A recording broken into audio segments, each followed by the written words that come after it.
Hello and welcome everyone to CyVerse's fall webinars for 2024. I'm Tina Lee, CyVerse's User Engagement Officer.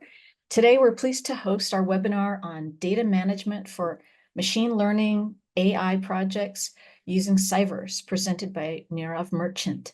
First, we'll take care of some light housekeeping, and then I'll turn the webinar over to Nirav.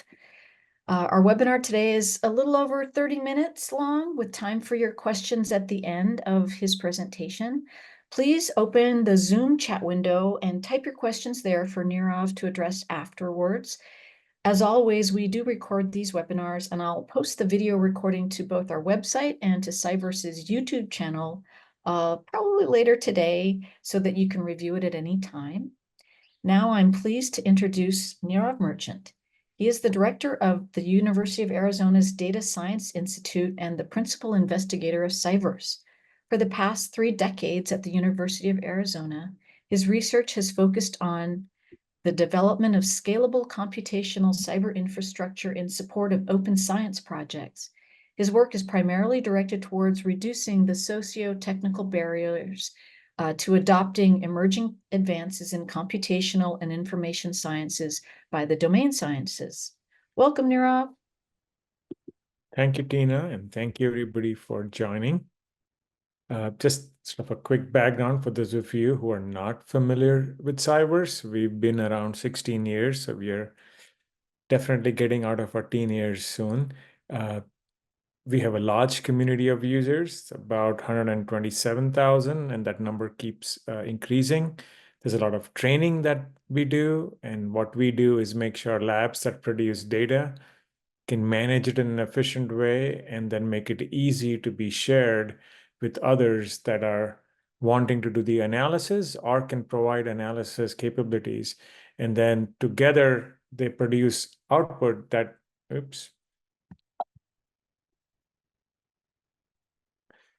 let me just move one thing from my screen. Okay.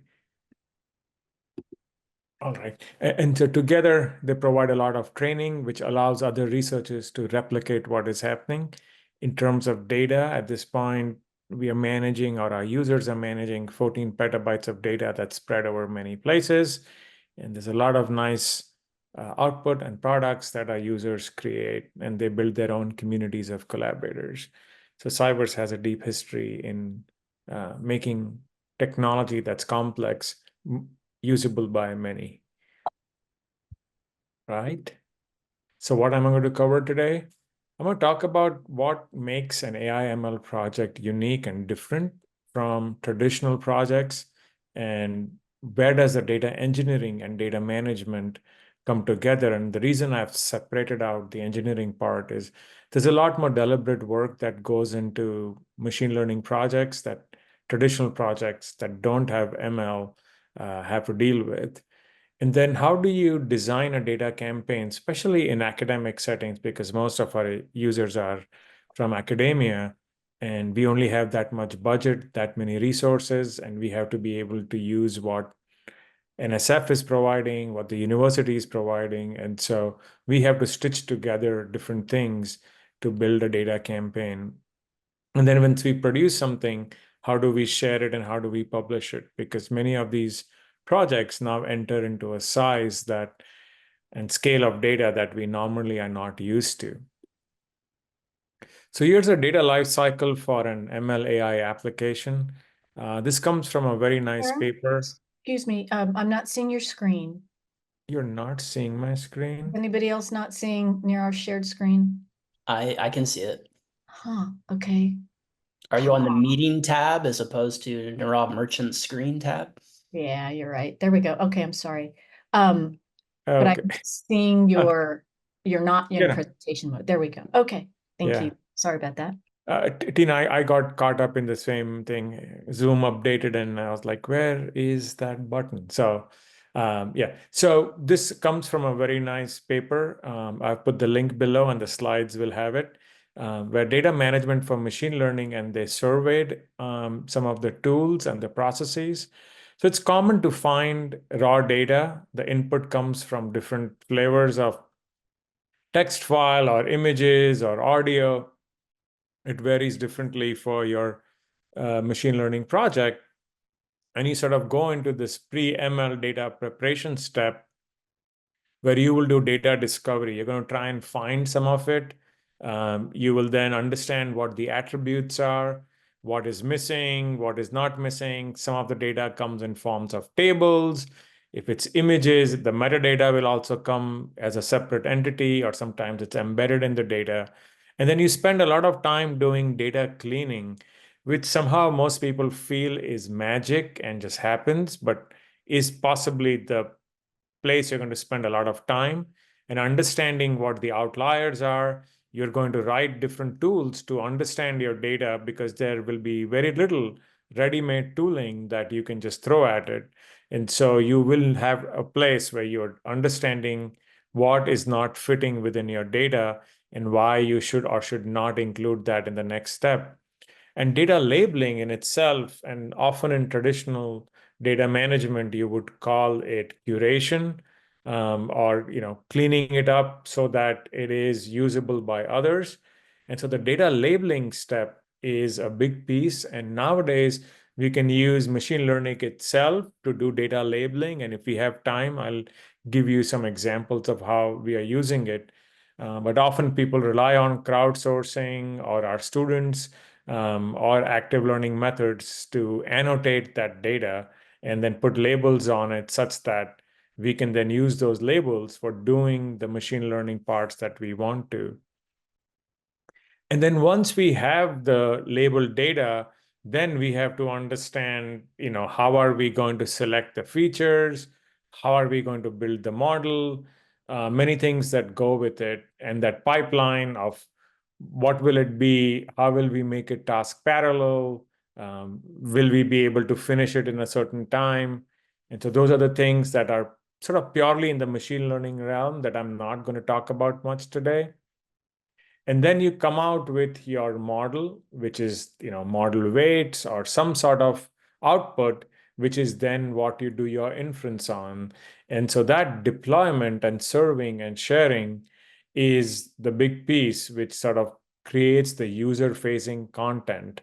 So you go from input of raw data to the final version of a model. And obviously, it has to go through quality control, and you make sure that the model is performing the way it should. And then you hand it off to a team that's going to build an application on top of that model weight. In some cases, you might be the same person doing everything. In other cases, you may have a team that helps you with that. But the idea of treating your model weights and model as a data product that goes through this life cycle, which is a little bit different than traditional data that folks are used to. So I would highly recommend reading this paper. It's an excellent paper. So working with data sources, where do these data sources come from? Yeah. So Amazon, Google are very popular venues, and I'm not trying to exclude any other cloud providers, but there are many. Amazon, on the right, you can see in the image, Common Crawl or data from the Rubin telescope, UCSC genome browser. Amazon has done a pretty nice job of providing some of these resources to these groups such that you can now operate at scale that was normally not feasible before. Because if it's a small university or a group that doesn't have scalable resources, and you say, here's 100 terabytes of images, people want everything. And when somebody's trying to download terabytes of data, it's not easy. It's a major resource consumption of the network, of the servers that have to provide that data. I'll specifically talk of iNaturalist, a citizen science project from whom we get a lot of data, and AWS provides them no cost hosting for their data. So some of you who are from projects where you're producing awesome data that the community needs, feel free to hit up some of these providers, because they will give you access to no cost hosting through their capabilities. And then obviously universities and national labs. There are many federal mandates that require the universities to provide data produced by them in ways that are easy for people to get to. It aligns with the reproducibility mandate, open data mandates, open science mandates. And the national labs also provide some amazing resources. So there's a lot of data that you can get. The sort of newest kid on the block or the current darling is Hugging Face. Some of you may have heard of it. If you haven't, I highly recommend visiting them. And they're starting to provide a lot of data sets that are machine learning ready. And so do look at that. This URL that you see below is again from a very nice course that started at UC Berkeley.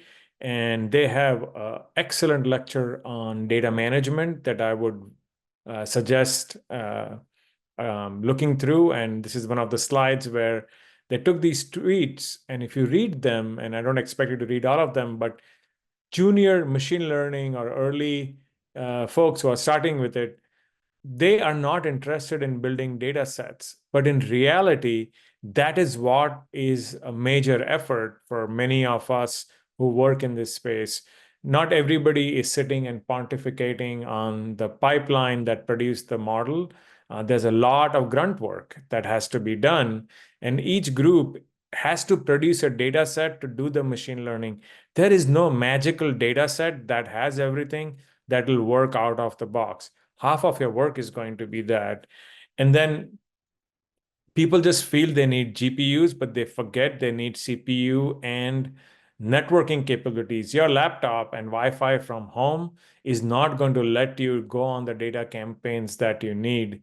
And then this little poll that Vicky Boykis put together and said, if you're called a data scientist in 2019, because the poll is from 2019, where do you spend your time? And you can see they spend 67% of cleaning and moving data.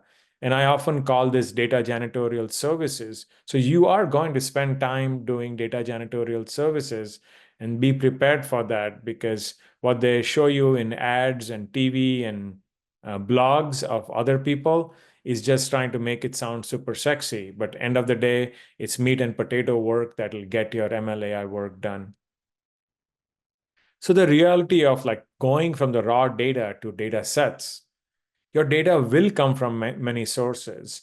Most likely, you will not have the compute resources you need in that location. And yes, Amazon will tell you, I have GPUs and I have all the data, just use it. Now, if you can afford it, by all means, you should go do it. But if you are someone like me, you have money to barely pay the bills and you have to optimize what you have. I rather have more students than spend money on hardware, and you have to balance it out. And so you have to be prepared to be a GPU scavenger. By that, what I mean is there are going to be people that have GPU resources that are idle for some time. They're available for a few days, or they brought a new machine online, and for the next 2 weeks, they want somebody to burn test it. Put yourself out, organize your data and computation such that you can go consume it. I cannot tell you how many projects I've done where people will just say, I have this, it's open for a week. If you want to use it, come use it. Not every GPU in the world is busy 100% of the time. So the important part is moving your data where you can get the GPUs, which I know is orthogonal to the messaging for last many years, where there is the center of gravity of data and then the compute has to be there. That is true for extremely large projects. People like you and me, or many of us, we are nomads. We are going to take our data and computation wherever we can. So being organized is really important. And you need a common place where you can collect your data from these multiple sources, much like that squirrel that you see. And you are going to have multiple versions of your data set. And you absolutely need an automation pipeline that's reliably going to get your data at scale. And you have to be prepared to repeat it. So you have to build some automation that goes, fetches your data, and then goes after 3 months and fetches new data and then processes it. It's not a one-time thing. And then once you have a template of how you do it, you can repeat the steps. But every project will have its unique needs. But once you understand the template that you're building, what formats you're using, how you're going to scale out, it becomes easier the next time. So I'm just going to sort of give you a real world example of a project that we've done. And what does the data foraging look like? And this comes from iNaturalist. And those of you who know of it, it's an amazing citizen science project where you are able to get amazing amount of observations done by individuals. The cool part about it is that it allows you to submit data that if two people agree upon the taxonomy and other things that go with it, then it is considered research grade and there's some level of confidence. And so if it meets the minimum metadata that is there, and you as a citizen scientist allow it to be available in a permissible licensing form, it becomes part of the community, and projects like ours greatly benefit. I even design projects where I just tell them, go use iNaturalist for your data collection because they provide you phone apps, they provide you a good understanding of the metadata and what is the minimal things that you need. And then you're adding to a community that many people can benefit from. Creating your own ad hoc or your own infrastructure for this sometimes is not ideal. At the same time, you don't want to abuse iNaturalist, so please keep that in mind. And here you can see some of the metadata that's in there. And so what does the workflow look like? First, you have to go get the data. It is in very large CSV files or SQL files. You get it, you put that into the database, and it is, if you try to get it one image at a time and query it, it'll literally take you months because the amount of data that's there, either you take little data or you take all of it. And if you are a machine learning person, you will never say no to more data. And so they don't provide any tooling for bulk downloading. You have to figure it out. And so what we had to do was come up with something. So this is work done by my student Z Deng as part of our AI Institute work.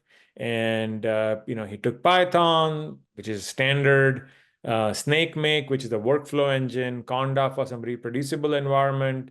He used CyVerse data store, and then SQLite to put everything together. And he called it iNaturalist Scalable Download. I did not come up with the name. I am not allowed to name things. And then after about 3 or 4 months, we realized after the first campaign that there was a whole lot more to be done. And each group wanted different data sets from it. And so we had to rethink of what is that large data acquisition workflow template that is easy and can support multiple campaigns. We can tweak it where the groupings of the downloaded files or metadata that's applied is different for each campaign. And so I'm happy to say that what Z built now can get 40 terabytes of data in less than 8 hours. And for most people, that's not even imaginable of managing something at that scale. And so it's really portable. The tool can be used in your HPC center if you have the bandwidth, or many of the NSF Access resources. And I've given some examples here, like Biotrove has about 135 million images. InsectNet has 6 million to predict, which insect you're looking at. WeedNet is for weeds, and again, that has 13 million. And so LDAWT has been used in many places. So what really happens behind the scenes? So there is a species that you want, or you say, I want all the insects. And then you build this query, which is millions of URLs, and then LDAWT gets them, and it fans them out on multiple machines across multiple universities. And yes, Z has taken down university networks, and he had to learn how to put throttling in it. And then it goes and puts the data in the data store. Then the teams at Iowa State and NYU, where some of the GPUs are, and Jetstream and NSF Access, they come pick certain things up. They process it using the machine learning frameworks, typically PyTorch, and then they produce the output. But they need everything organized in a very specific way because you don't want to waste your GPU times. So what are the directory structures? Where is the metadata? All of that has to be thought much before the campaign starts. And then you organize all of that. And then depending on where the GPUs are open, they come, pull the data, stage it ready, and the moment the GPUs open up, they start consuming it. And when the analysis is complete, the model weights are released. You can see Sierra, which is CyVerse for IRA, which is our AI Institute for Resilient Agriculture, led by Iowa State. There's web applications, and then regular users come and use the model weights, or download the model weights, or they go use the app itself. It even gets quantized and goes on to robots and other things. And so it's a lot of things that happen. How does that work?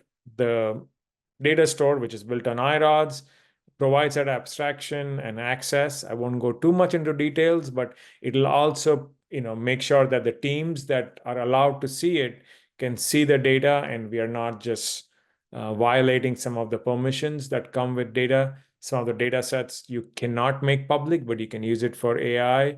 And then there are some data sets you cannot use for AI, and you need to separate those out. Again, this is sort of the way we look at the data, where some of the data could be sitting in buckets in Amazon, but it appears like it's part of CyVerse, but it's physically sitting elsewhere. But the users don't have to worry because it looks like a regular directory and data to them. And then we provide a lot of tooling for the automation.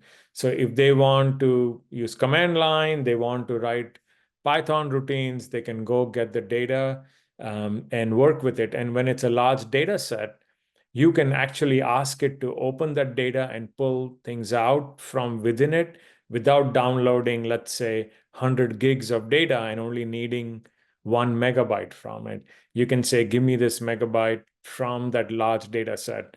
And so this works pretty much on any system.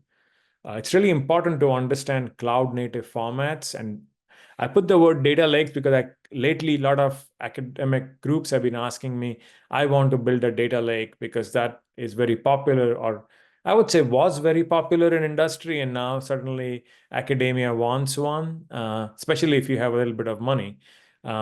But what you need to do is look at your binary data and find ways to combine and organize it. Do not keep like tiny files sitting there. You want to group them such that it's logical for your machine learning work. And by that, what I mean is the metadata and the labels are what will guide how you organize the data. So when you uncompress it, the machine learning process doesn't have to worry about organizing it. It just reads all of that and starts doing the deep learning work it needs to. And so keeping that in mind is important. And then if you have CSV files, JSON, they're convenient, but they're not easy to query because often you are going to try and pull things out from it. And so relying on cloud native format, what cloud native format means is that it's a way for you to keep it in a Amazon bucket or elsewhere where you can go readily pull things out from it, and you can reference it with HTTP and a URI. And then you can say, pull this little piece out, but it knows where in the byte size it's there and it can do it. And there are many cloud native formats now. For a lot of the text data or CSVs and others, we put that into Parquet. If you don't know what it is, I highly recommend you look at it. And so we use Parquet, convert it, and then Polars, I think I misspelled it there, is an amazing data frame. It'll like reduce your CSV file by 75 to 90% in some cases, and it'll give you an amazingly fast, like a billion rows of data that you can use something like DuckDB and just talk to it. And DuckDB is again a tiny database that we use for many things, and it can sit on top, and the data can sit anywhere, and it can combine that and cache it. So all of this together will give you a very economical data store or data lake that you control, and you don't have to, sell your kidney to pay the bills for a very expensive data lake in some cloud provider. The discovery environment in CyVerse is where you get your Jupyter notebooks and others, and you can then put those things. And in industry, it's called data lake house. So that is sort of your house, the applications that sit at the edge of the lake, and that they can do things. So CyVerse has a lot of tooling for that, and you can access that through the discovery environment. So finally, where do you publish the model weights and data? Firstly, you really have to respect the copyright and permissions. And I forgot to put a link to this paper, but I will before I give the slides to Tina. Once OpenAI started scraping websites and doing what it did, a lot of groups have put in tags into their websites on the robot.txt, which is do not use for AI, which means if you're going to use data from their website and you build a model, you are in violation of it. So make sure you read before you scrape and use. The days of just running your own crawler are gone, especially for large data sets. The other part is journals do not want 10 terabytes of data or large data sets from what you did. And so you have to be aware of it. And then there are a lot of institutional repositories, and some are starting to support very large data sets. But please talk to your institutional repository and see if they can take the ML data sets. That was the best place you can start with. And then do not abuse the free resources like Zenodo by making smaller chunks and staying below the radar for them. And then Hugging Face, like I mentioned before, is a great resource for now. Go use it. They have great tooling to upload large data sets. More importantly, download it also. And they are not aggressively policing the data set limits. But we all know what happens when industry gives you free stuff and then eventually it goes away. So there is no free lunch. So you really need a clear and affordable strategy to make your data public from these data campaigns I was talking to you about. And that campaign can be anything. So think of forming a data commons or a ML commons for your community and a team so that you can all together can have an affordable way of working rather than each group trying to do something. And there might be multiple institutional repositories that you can bring together and collaborate with them. So what does machine learning friendly data commons look like? Do visit ML Commons here. There's a link there on the slide. But what they have done is what is the data metadata that is needed? And they came up with Croissant, which we have adopted in CyVerse and many of our projects now. And it allows the interoperability between the machine learning frameworks. By that, what I mean is things like PyTorch. You can say, oh, pull this data set, and if it has restricted data, don't absorb it. And on the fly, as it's reading it, it understands that this part of this data set is not going to meet what you are putting as a criteria for consumption, and it will not use it. And it has support from Hugging Face, Google, Kaggle, OpenML. And so this will allow you to be able to put things together that are in line with what industry is doing and is very ML friendly. And a lot of the groups that are producing this ML output and these formats are aligning with schema.org. So when Google comes to search and crawl your commons, it'll make your data set more visible. So what is CyVerse doing to provide for the commons? So the CyVerse data store that I mentioned to you, it does speak HTTP already, and it'll start speaking the S3 interface in 2025. We have integration with CCAN. Some of you may know of CCAN. It's a very popular sort of a data commons front end. I have an example here. And what it allows you to do is once you put your data in there, different ways of searching it, but also taking things that are, let's say, sitting in Amazon, some sitting in CyVerse, some in your institutional repository.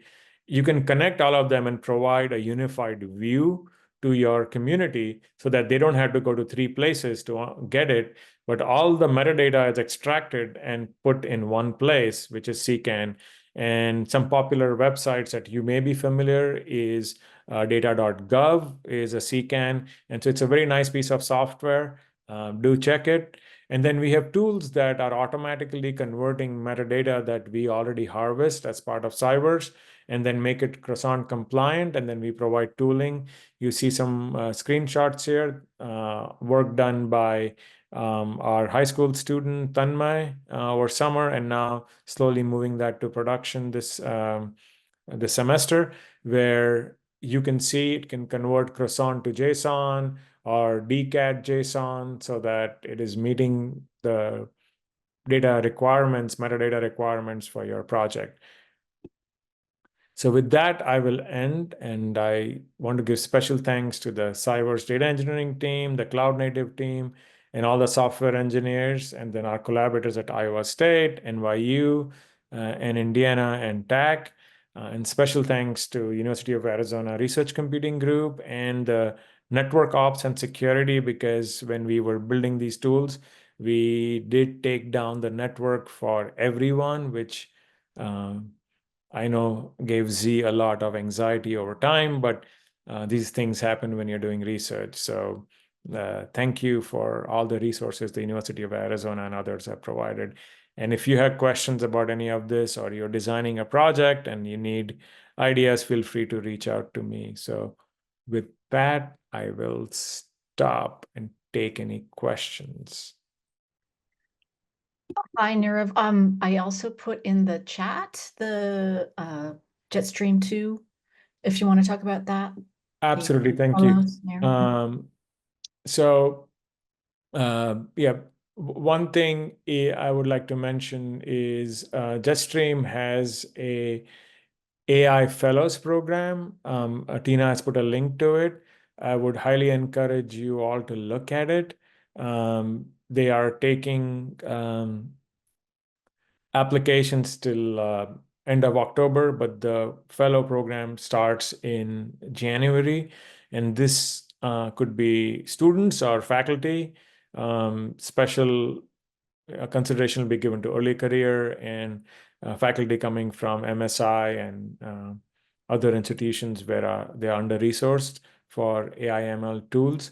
You will be paired with Jetstream staff and some of the cyber staff. You'll have priority access to A100s and the H100s. And then there's a $5,000 stipend for participating in it. And you bring in your own research question that you'll get help on. And then your deliverables would be to present that to a community and build some AI workbenches that are usable by others. So you can learn more on that. And if you have questions about it, feel free to reach out to me or the Jetstream colleagues. All right. There's a question from Demetrios. It's a bit long, but Demetrios, either you're welcome to unmute yourself and ask your question, or I can read it into the audio, whichever you prefer. Let's see. Or yes, if it's well, let's have Nirav take a shot at some of it. Basically, it sounds like you're okay. I'll just read it because it's long. Yeah, I'm just reading through it. Sorry. Yeah. So I'll read it into the audio. I have a statewide point cloud data set, raw binary data that needs to be processed to create rasters of metrics, which in turn are then inputted into an ML workflow. Typical raw data size for a Western state is about 40 terabytes. The calculation of metrics is performed using C code with OpenMP for parallelization. Locally, I use offloading capable GNU GCCs to compile my code. The GCC version available on CyVerse images is not built with GPU offloading capabilities. And that is end of game for me. Building GCC from source on CyVerse is way out of my league. Executing on CPUs is too costly. Would it be possible for CyVerse admins to compile GCC so that I can talk and listen to the system's GPUs while supporting OpenMP? That's very specific, but maybe Nirav. Yeah. So yeah, I can definitely answer. I know it's a long answer. And Demetrius, are you a University of Arizona person, or like what's your affiliation? Forest Service. Oh, okay. So I understand your constraints now. And yes, so there are GPU versions. It's just that we don't make them openly available to people because, as you heard, my things about limiting GPUs. So we do have those versions. It's just that they're not visible to you. And Jeff has kindly offered to talk to you. And yeah, there are different ways of building it. And there are colleagues from Forest Service that build custom images for CyVerse, and we can connect you with them. So absolutely, there are ways, and we'll be happy to help you figure out the workflow for doing some of that. So, Right. but yes, please talk to Jeff, and then Jeff, feel free to loop in Tyson, and I don't know if I think his name is Kurt from Forest Service. He's Has been, also on the call, right now. so Or this- maybe yeah, so Kurt can also join you guys. But yes, all of this is very feasible, and we'll be happy to help you design the data campaign to do something like this. Okay, thank you very much. Are there any other questions for Nirav? Feel free to unmute yourself. Otherwise, I'll just do the cleanup housekeeping here, which is that please join us next week, the same time, for a presentation on how to get started with CyVerse with a focus on accessing and using VICE, our visual interactive compute environment, which will enable you to use interactive apps like Jupyter Notebooks and RStudio apps. That's going to be presented by Michele Cosi and Jeff Gillen, who are research data scientists with the Data Science Institute. So let's see, I don't see any more questions. So thank you very much, Nirav. Thank you everybody for attending. Like I said, we'll get this video posted in a few hours. Okay, thanks everybody. Bye now. Thank you.